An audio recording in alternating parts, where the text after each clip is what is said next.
let's talk Browns for a sec. You just heard Mike Tomlin say that it took some time for the Steelers to warm up to the action. Well, the action came in the form of the Grim Reaper, Myles Garrett, who was a game wrecker in the first half. 3 sacks, all of them in the first half. 3 quarterback hits, 3 tackles for loss, and a forced fumble on Russell Wilson.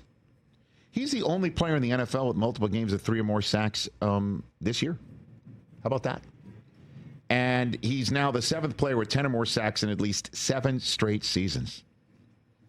He's now tied Lawrence Taylor, DeMarcus Ware, Bruce Smith, and Jared Allen in those regards, trailing only John Randall and Reggie White. 4th player with 10 or more sacks in at least 7 of his first 8 seasons. This guy's going to the Hall of Fame. He won't have to go too far to see his bust in Ohio. 98.5 career sacks now. 5th most by any player in the first 8 seasons. He ranks, in this regard, 5th for the most sacks the first 8 seasons. You know who's 4th is T.J. Watt. So everybody just remember this snow globe game when both of these guys were on the field. And then you got Nick Chubb, man, who, despite all of his knee problems, last night, with his 2 touchdowns, became the 3rd player in Browns franchise history with 50 or more career rushing touchdowns. The others are named Leroy Kelly and Jim Brown. Come on now. Talk about etching your name in team lore. Did you hear what Kevin Stefanski said after the game? No. Oh, gosh, this is a good soundbite. Although I know it's going to lead to you guys having some fun at my expense. This is Kevin Stefanski about the great Nick Chubb afterwards. Yeah, I've run out of superlatives for Nick, honestly, and he's my favorite player on the team. You can tell everybody else has said that. I have a favorite kid, too. She's not here. But Nick does the right thing all the time. And to see what he's gone through to come back and put himself where he is, just to be back playing in the first place and then to be back out there and performing like he's performing, scoring for this football team when we need him the most. He's a special player, but he's a great person. Interesting. Kevin Stefanski has 3 children, just in case anybody wants to know. Yeah. Don't even say it. Don't say it. Don't say it. You can't say it because you have 1 child. Don't even say it. He has a favorite kid. Don't even say it. Oh, interesting. Sometimes things that are understood don't need to be said either. No. And I knew playing that soundbite would lead to this. And he has a favorite player. This action, you 2 guys coming around the edges, and I have no tackle protection. Listen, we know right now. We know Tay-Tay's your favorite. Stop we know it. Del Tufo's your Stop favorite. it. It's okay to admit things. Del Tufo and Tay-Tay. I don't have a favorite child. I know what he's talking about. But I thought it was an interesting soundbite to play. Weird. And leave it at that. Well, we can't leave it at that. She's not here, said Kevin. He's got 3 children. So does Rich. All right. So he probably has 2 boys and a girl, like someone else that I know. And I bet you the daughter's the youngest. And the daughter's probably the youngest. Yeah. I think you guys, let's talk. I think you guys need to talk football. Sure. I mean, we can talk everything. How about this one, too? The Browns just snapped the Steelers' 5-game win streak last night.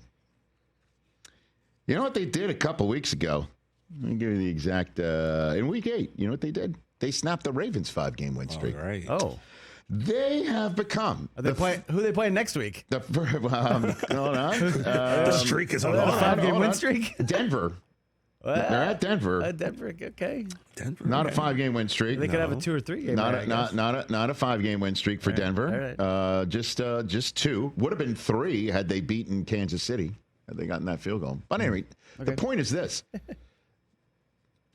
there's only one team in the Super Bowl era since the '70 merger to be below 500 and snap 2 divisional opponents' 5 or better game win streaks in the same season. That's the Cleveland Browns of 2024. Wow. 4th team of any record to snap 2 divisional opponents of a 5 or better game win streak in the same season. So they're now 2-2 under Jameis, which does lead to the question. We can ask it. It's lowest of low-hanging fruit. What if they had just read the writing on the Deshaun Watson wall back in early October. Don't forget, Jameis was third string on this team. Yeah. But all of us sitting in this room, and we don't bring stuff up just to say we were right. We also don't bring up stuff that we're wrong about too often. But that said, we all saw, man. Felt like we were saying this for a Come while. on, man. Yeah. We were all sitting here saying, what if they start Jameis? I don't know. Does Amari Cooper get traded? Is he on? I know there was a financial stuff and contractual stuff at play here too. But Jameis just has a certain way about him, guys. Jerry Jeudy has come alive. 6 catches, 85 receiving yards. In the last 4 games, he's averaging almost 95 yards per game. Yeah, Jerry Jeudy's balling low-key. It's not low-key. He's just balling. Low-key because I guess nobody's talking about it. Because the team's 3-8. Just think about it this way. The difference between feeling 3-8 in the NFL. The Browns, where they're bouncing off the walls, feeling good about themselves. The Jets are also 3-8. How are they feeling? Not. And by the way, Stefanski, the whole business is you're going to get fired. No way. Get out of here. And he would be hired in the proverbial 5 minutes. So, hey, Browns, you could sit here thinking about what might have been or just revel in what you're doing right now. Finish up strong. See what you can do over your final 6. Yeah, play spoiler.